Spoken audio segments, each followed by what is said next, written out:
Pain is not the problem. Running from it is. Every life that avoids pain ends up small. We spend our entire lives trying to eliminate discomfort. We optimize for ease, for safety, for convenience. Faster, softer, easier. But comfort has a cost, and the price is your potential.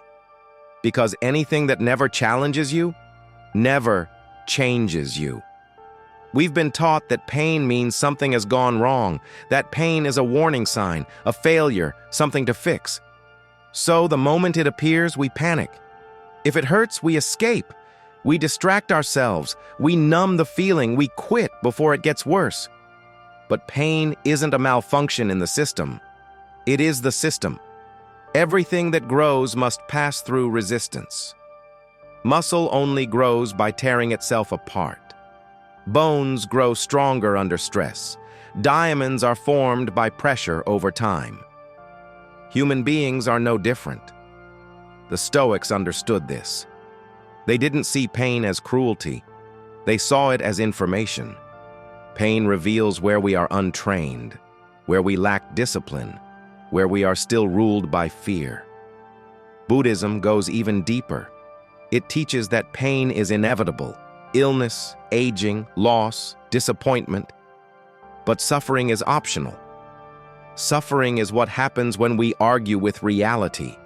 When we say, this shouldn't be happening. The moment you stop resisting the pain, the moment you stop wishing it away, it loses its power over you. The pain itself isn't what breaks us. The refusal to face it does. When you avoid discomfort, you don't stay safe. You stay the same. You avoid hard conversations, so resentment quietly builds. You avoid discipline, so your body and mind slowly weaken. You avoid risk, so your dreams never get the chance to live. At first, avoidance feels like relief. It feels like peace, like control. But relief is temporary. And what replaces it is something worse: stagnation. That comfort slowly becomes a cage. Not a violent one, a soft one. You wake up one day and realize nothing is technically wrong, yet nothing feels deeply right either. No hunger, no fire, no direction. A life without pain isn't a peaceful life. It's a shallow one. And deep down, you feel it. That quiet dissatisfaction, that low-grade anxiety, that sense that you were meant for more than this. Growth only happens through chosen discomfort, not random suffering, not chaos, not self-destruction, but discomfort you step into willingly. Waking up early when your body begs you to stay asleep. Training when your lungs burn and your legs shake. Saying the truth even when your voice trembles.